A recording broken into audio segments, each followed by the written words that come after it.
नमस्कार दोस्तों, फिर से आपके लिए नई वीडियो लेकर आ रहा है। इस वीडियो के अंदर अपन डिटेल डिस्कशन करने वाले हैं। पीजीसीएल की रिक्वायरमेंट का नोटिफिकेशन आया है 2023 के थ्रू। तो इसके अंदर मेजर क्या क्या चेंजेस हुआ, क्या पॉइंट्स का आपका ध्यान रखना चाहिए अप्लाई करने से लिए, इसी के अंदर अपन डिटेल डिस्कशन करने वाले हैं। चैनल पर नहीं है तो चैनल को सब्सक्राइब कीजिए और वीडियो को लाइक कीजिए। चलिए वीडियो शुरू करते हैं। ये आप मेरे स्क्रीन पर देख रहे हैं, गेट 2023 के थ्रू पीजीसीएल का रिक्वायरमेंट आया हुआ।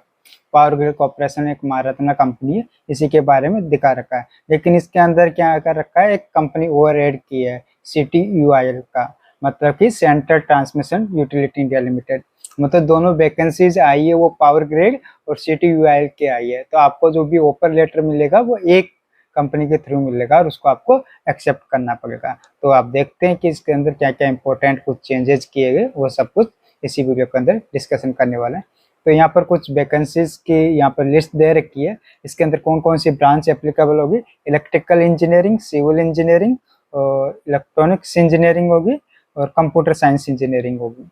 और एक कंडीशन ओवर अप्लाई कर रखा है, आपका कोरस्पॉन्डिंग गेट पेपर और आपका बीटेक क्वालिफिकेशन सेम डिग्री से होना चाहिए।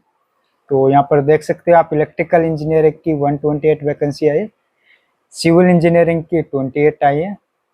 और लेकिन इसके अंदर दो कैटेगरी में डिवाइड कर रखा है। पावर ग्रेड की इन्होंने सेपरेट निकाल के 128 इलेक्ट्रिकल इंजीनियरिंग और CTUIL की निकाल के इसने 16। और इसी प्रकार से सिविल के लिए आई यहाँ पर 28 वैकेंसी है, इसके अंदर CTUIL की नहीं है। और इलेक्ट्रॉनिक्स वाले की इंजीनियरिंग की पावर ग्रेड में 2 है और CTUIL में 4 है। और कंप्यूटर साइंस की पावर ग्रेड में 6 वैकेंसी, टोटल इसकी 184 वैकेंसी है। और इन्होंने PWD के लिए अलग से वैकेंसी रिजर्व करके रख रखी। तो आप कैटेगरी वाइज भी यहाँ पर देख सकते हो स्क्रीन के ऊपर। तो यहाँ पर डिसेबिलिटी वालों के लिए भी है, जैसे इलेक्ट्रिकल इंजीनियरिंग की 6 है और CTUIL में इसमें 1 है और इंजीनियरिंग ट्रेंड सिविल की 2 है, इलेक्ट्रॉनिक्स की 1 और कंप्यूटर साइंस की नहीं है। तो इसी के क्रॉसपेंडिंग देख सकते हैं आपके किस एरिया में आपकी डिसेबिलिटी, उसके अकॉर्डिंग आप अप्लाई कर सकते हैं PWD कैंडिडेट के लिए। तो यहाँ पर एलिजिबिलिटी क्राइटेरिया यहाँ पर साफ साफ लिख रखा है कि जो भी कैंडिडेट अपीयर होना चाहिए गेट 2023 का होना चाहिए, इससे पहले वाला एप्लीकेबल नहीं होगा। इलेक्ट्रिकल इंजीनियरिंग में आपका क्रॉसपोंडिंग गेट पेपर W होना चाहिए, सिविल में सिविल का, इलेक्ट्रॉनिक्स में EC और कंप्यूटर साइंस में CS का होना चाहिए। यहाँ पर अपर एज लिमिट है 28 ईयर्स की, कुछ रिलैक्सेशन भी रहा है OBC और SC/ST के लिए रहता है, उसी प्रकार से रहता है। अब यहाँ पर इसेंशियल क्वालिफिकेशन क्या होना चाहिए आपका, जैसे फुल टाइम बीटेक डिग्री होनी चाहिए आपकी। इलेक्ट्रिकल के अंदर इलेक्ट्रिकल इंजीनियरिंग अप्लाई कर सकता है, इलेक्ट्रिकल इलेक्ट्रॉनिक्स इंजीनियरिंग और पावर सिस्टम वाला अप्लाई कर सकते हैं। इसके अंदर इलेक्ट्रॉनिक्स में इलेक्ट्रॉनिक्स कम्युनिकेशन, इलेक्ट्रॉनिक्स टेलीकम्युनिकेशन, इसके अंदर इलेक्ट्रॉनिक्स इंस्ट्रूमेंटेशन वाला अप्लाई नहीं कर सकता। और सिविल का होना चाहिए। और कंप्यूटर साइंस या IT से बीटेक कर रखा वो भी अप्लाई कर सकते हैं, इसमें कोई बाउंडेशन नहीं है। और CGP आपके कितने होने चाहिए, 7 और 8 रेफरेंस कर रखा, तो देख सकते हैं आप। और यहाँ पर रिलैक्सेशन एज के अंदर OBC के लिए 3 इयर्स का, SC/ST के लिए 5 इयर्स और PWD के लिए 10 इयर्स का रहता है। जैसे अदर PSU में रहता है वैसा ही रहता है। अब इसका सिलेक्शन प्रोसेस हम देख लेते हैं। आप सबसे पहले गेट 2023 का स्कोर वैलिड रहेगा, 2022 और उससे पहले वाला एप्लीकेबल नहीं होना। इसके अंदर आपका गेट का मतलब 100 मार्क्स का है, उसके आधार पर आपका वैकेंसी के आधार पर आपको शॉर्टलिस्ट करेंगे, इंटरव्यू और ग्रुप डिस्कशन होगा इसके अंदर। तो आप देख सकते हैं यहाँ पर प्रोसेस होगा, आपका ग्रुप डिस्कशन होगा और इंटरव्यू होगा। ग्रुप टास्क इसके अंदर नहीं है। और इसका वेटेज दे रखा है आपको, आपका 85% गेट का और 3% ग्रुप डिस्कशन और 12% आपका पर्सनल इंटरव्यू। उसके अंदर मिनिमम क्वालिफिकेशन मार्क्स भी इसके अंदर डिस्कशन कर रखे हैं। अनरिजर्व के लिए आपको 40% और रिजर्व वैकेंसी के लिए 30% आपको मिनिमम क्वालिफाई करना है मार्क्स। मतलब जो 15 मार्क्स है उसमें से आपको 40% और 30% ये होगा। अब यहाँ देख सकते हैं गेट 2023 का 100 में से आप इसका वेटेज दिया 85%, जैसे अदर PSU देते हैं वैसे। ग्रुप डिस्कशन इसमें 3% है, पर्सनल इंटरव्यू 12% है। इसमें ग्रुप टास्क नहीं है। तो आपको ग्रुप डिस्कशन में भी आपको मिनिमम पासिंग मार्क्स स्कोर करना है और पर्सनल इंटरव्यू में 40% और 30% का था। अब एम्पावरमेंट कैंडिडेट कैसे सिलेक्ट करेंगे फाइनली मेडिकल के लिए, आपका पर्सनल इंटरव्यू में आपको क्वालिफिकेशन मार्क्स लेना और आपका जो गेट का स्कोर था उसके आधार पर और जितनी वैकेंसी है ये उसके अकॉर्डिंग ये मेरिट लिस्ट निकालेंगे, उसके आधार पर आपका सिलेक्शन होगा।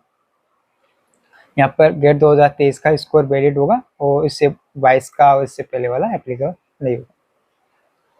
तो यहाँ पर ग्रुप डिस्कशन ग्रुप टास्क के अंदर भी आपको ग्रुप टास्क तो है नहीं, ग्रुप डिस्कशन और पर्सनल इंटरव्यू के अंदर आपको मिनिमम क्वालिफिकेशन मार्क्स भी दे रखे, तो ये भी काफ़ी मेहनत करनी पड़ती है ग्रुप डिस्कशन और पर्सनल इंटरव्यू के लिए भी।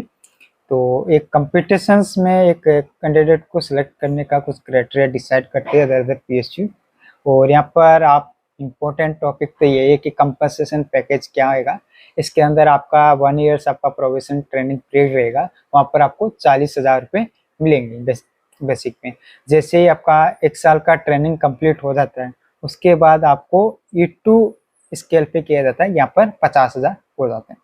तो अभी बहुत सारे NTPC और ये PGCIL का गेल ONGC इनका भी 60,000 रुपये बेसिक पे, ICL का 50,000 रुपये। तो बेसिक पे काफ़ी मायने रखता है। बाकी अदर अलाउंसेस इसके अंदर सेम ही रहेगा, आपको 1 साल तक 40,000, उसके बाद में आपका 50,000 हो जाएंगे। तो यही है। और सर्विस एग्रीमेंट बोर्ड ये भी आपको ध्यान रखना है कि अगर आप 3 साल से पहले कंपनी को छोड़ते हो, तो अगर आप जनरल कैटेगरी AWS OBC में तो 5 लाख रुपए आपको पे करने पड़ेंगे और SC ST के लिए आपको 2.5 लाख रुपए पे करना पड़ेगा।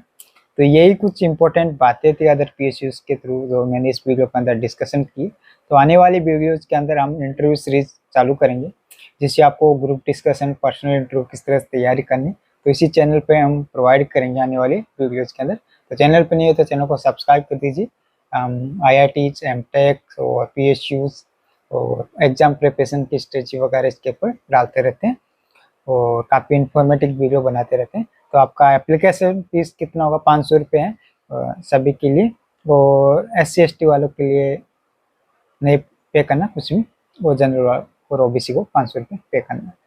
तो यही चीज़ें थी और कुछ आपको क्या क्या रूल्स फॉलो करने वो दे रखे हैं जनरल इंस्ट्रक्शन जब भी आप अप्लाई करो। और इम्पोर्टेंट डेट का ध्यान रखना कि ये 17 तारीख को नोटिफिकेशन आया, 20 तारीख से आप अप्लाई कर सकते हो और लास्ट डेट इसकी 10 तारीख है, 11 नवंबर तक अप्लाई। और ये आपका शॉर्ट लिस्ट डेट हो जाएंगे आप 10/11 को ही, cut off date eligibility criteria decide कर देगा। तो जल्दी अप्लाई कीजिए, वेट नहीं कीजिए। फिर मिलेंगे आपके साथ नई वीडियो के लिए, तब तक के लिए थैंक यू।